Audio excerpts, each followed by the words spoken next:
Joint family. रोशनी, अब तेरी शादी की उम्र हो चुकी है, सब तेरे लिए लड़का देख रहे हैं और तू है कि 8-9 बजे बिस्तर से उठ रही है। मम्मी, क्या आप भी सुबह सुबह ज्ञान दे रही हो? सोने तो दो कम से कम। क्या करें, अब तेरी हरकतें ही ऐसी हैं। चल अब बिस्तर छोड़ और मेरे साथ खाना बनाना सीख। ना, मैं नहीं बना रही खाना वाना, आप प्लीज जाइए ना यहाँ से। रोशनी की बातों से निराश होकर निशा वहाँ से चली जाती है। निशा, तुम रोशनी को घर का कामकाज क्यों नहीं सिखाती? अगर यही हाल रहा फिर तो 2 दिन में उसके ससुराल वाले उसे यहाँ छोड़कर चल देंगे। मैं तो बहुत कोशिश करती हूँ उसे घर की जिम्मेदारियाँ सिखाने की, लेकिन वो मेरी सुने तब ना। आप तो जानते ही हैं ना कि वो कितनी जिद्दी है। हमें निशा के लिए एक ऐसा लड़का ढूंढना होगा जिसका भरा पूरा परिवार हो, सास ससुर से लेकर जेठ जिठानी देवर ननद सब हो। यहाँ ना सही, लेकिन शादी के बाद उसे वहाँ अपनी जिम्मेदारियों का एहसास जरूर होगा। कुछ दिनों के बाद रोशनी का परिवार उसके लिए लड़का देखना शुरू कर देता है और एक दिन चिराग नाम का लड़का रोशनी को देखने अपने परिवार के साथ उसके घर पहुंच जाता है। देखिए भाई साहब, मैं पहले ही आपको बता देती हूँ, हमारा परिवार बहुत बड़ा है, इसलिए अगर आपकी लड़की हमारे घर की जिम्मेदारियाँ बिना ना नुकुर के उठा सकती है तभी हम ये रिश्ता पक्का करेंगे। अरे ये भी कोई बोलने वाली बात है बहन जी। हमारी रोशनी आपके पूरे परिवार को बैठे बैठे खिला सकती है, इतनी जिम्मेदार है मेरी बेटी। अगर ऐसी बात है फिर तो हमें इस रिश्ते से कोई आपत्ति नहीं है। तो फिर चट मंगनी पट ब्याह के बारे में क्या ख्याल है? हाँ बिल्कुल, शादी में देर किस बात की, 3 हफ्ते बाद ही शादी का शुभ योग है। अगर आपको कोई दिक्कत ना हो तो हम इनकी शादी भी 3 हफ्ते बाद ही करा देते हैं। अरे हमें इसमें कोई परेशानी नहीं है। इस तरह दोनों परिवारों में शादी की तैयारियां शुरू हो जाती है और कुछ ही दिनों बाद रोशनी की शादी चिराग से करा दी जाती है। शादी के बाद, बहू इनसे मिलो, ये है तुम्हारी दादी सास, ये बड़ी सास और बड़े ससुर, ये तुम्हारे जेठ, ये जेठानी, ये दोनों तुम्हारे देवर और ये इस परिवार की सबसे छोटी बेटी सिमरन, यानी कि तुम्हारी ननद है।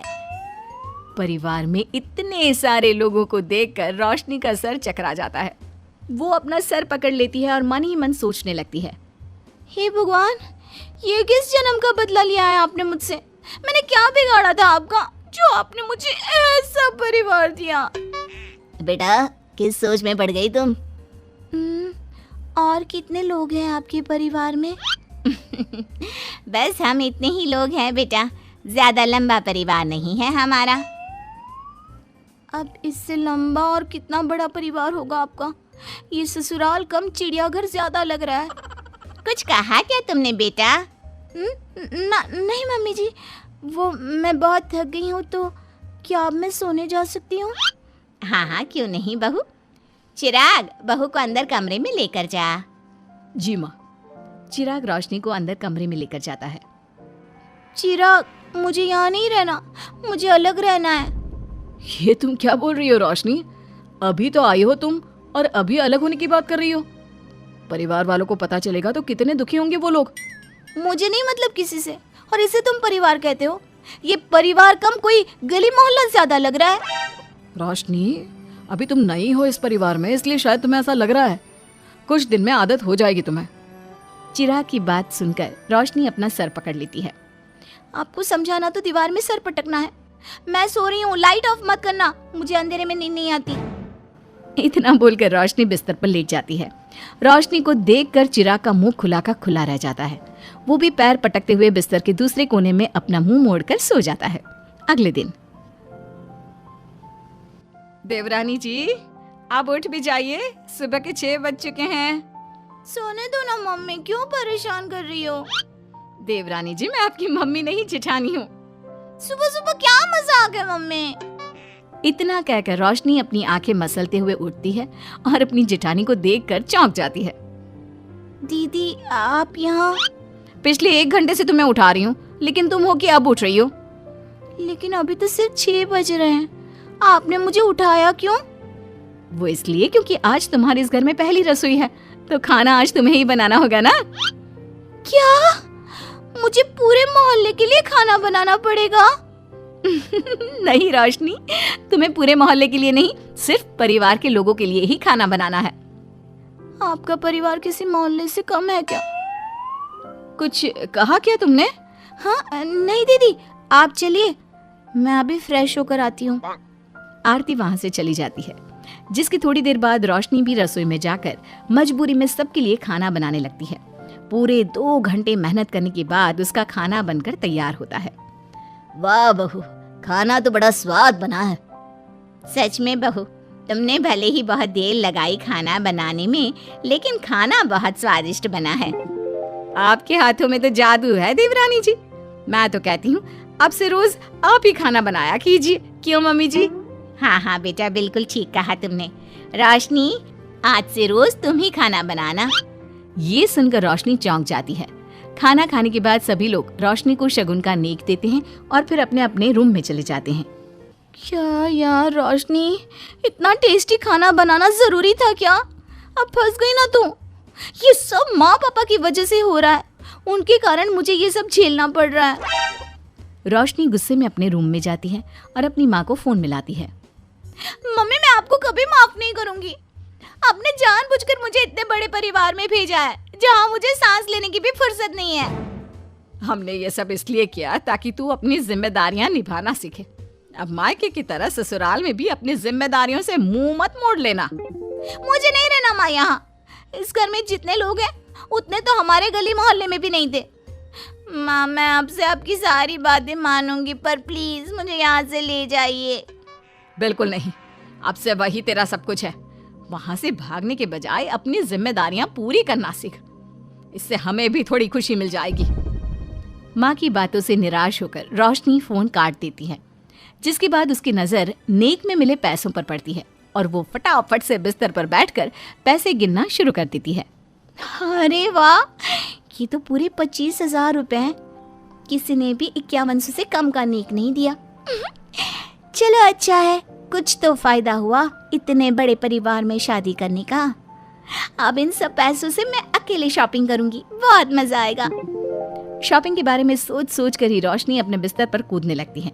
उसे बिस्तर पर कूदता देख सभी लोग चौंक जाते हैं। भाभी, आप ऐसे क्यों उछल रही हो? छोटी बच्ची हो क्या? अपनी ननद की बात सुनकर रोशनी का मुंह खुला का खुला रह जाता है। थोड़ी देर बाद रोशनी घर में बिना बताए शॉपिंग के लिए निकल जाती है और शगुन में मिले पूरे पैसों को शॉपिंग में उड़ा देती है। शाम में, देवरानी जी कहाँ गई थी आप? जानते हैं सब आपके लिए कितना परेशान हो गए थे। कम से कम आपको बताकर तो जाना चाहिए था ना। सॉरी दीदी, मैं आप लोगों को बताना भूल गई। वैसे इतने सारे बैग किस चीज के हैं? तुम शॉपिंग करने गई थी क्या? हाँ दीदी, वो आज नेक में इतने सारे पैसे मिले थे ना, तो मैंने सोचा क्यों ना मैं उन पैसों की शॉपिंग ही कर लूं। अरे वाह, ये तो बहुत अच्छा सोचा तुमने। मम्मी, पापा, सिमरन, देवर जी, सब बाहर आइए। देखिए रोशनी हम सब के लिए क्या लाई है। रोशनी कुछ समझती उससे पहले ही वहाँ सब लोग आ जाते हैं। क्या हुआ आरती बहू, क्यों चिल्ला रही हो? अरे देखिए ना माँ, रोशनी हमारे लिए शॉपिंग करके आई है। वो देखिए, रोशनी हम सब के लिए कितने कपड़े लेकर आई है। आरती की बात सुनकर रोशनी के पैरों तले जमीन खिसक जाती है। उसके मुंह से एक शब्द तक नहीं निकलता। सच में भाभी, आप कितनी अच्छी हो। बेटा, हम सबके लिए तुझे खरीदारी करने की क्या जरूरत थी? अभी तेरी नई नई शादी हुई है, तुझे अपने लिए लेना चाहिए था ना। एक काम कर, ये सारे कपड़े तू ही रख ले, किसी को कुछ देने की जरूरत नहीं है। चलो, कोई तो समझदार है इस घर में। वाह भाभी, कितनी सुंदर ड्रेस है। ये शॉर्ट ड्रेस मुझे पता है आप मेरे लिए ही लाए होंगे, है ना? इसे मैं रख लेती हूँ। माँ, रोशनी इतने प्यार से सबके लिए कपड़े लेकर आई है, हमें मना नहीं करना चाहिए। तू सही बोल रही है बेटा, उसका मन रखने के लिए मैं ले लेती हूँ 1-2 साड़ियाँ। रोशनी झूठी मुस्कान लिए खड़े होकर सब देखती रहती है। देखते ही देखते उसके लाए सारे कपड़े घर वाले आपस में बांट लेते हैं और अब सिर्फ एक रुमाल को छोड़कर उसके पास कुछ नहीं बचता। अब ये रुमाल भी क्यों छोड़ा, इसे भी ले ही लेते। इतने में ही सिमरन रोशनी को आवाज देती है। भाभी, वो गलती से रुमाल रह गया है, क्या वो मुझे मिल सकता है? रोशनी वो रुमाल भी सिमरन को दे देती है। इतनी मेहनत से मैंने ये सब कुछ लिया था, लेकिन इन लोगों से मेरी खुशी बर्दाश्त नहीं हुई, कुछ भी नहीं छोड़ा। थोड़ी देर बाद रोशनी का पति भी वहां आ जाता है। मैंने सुना है आज तुमने सभी के लिए खरीदारी की है। तुम मेरे लिए कुछ लेकर नहीं आई? बस फिर क्या था, इतना सुनते ही रोशनी का पारा हाई हो जाता है और वो चिराग को घूरने लगती है जिससे चिराग डर के मारे वहां से खिसक जाता है। हाय रे, फूटी किस्मत मेरी, जो ये जॉइंट फैमिली मेरे मत्थे चढ़ी।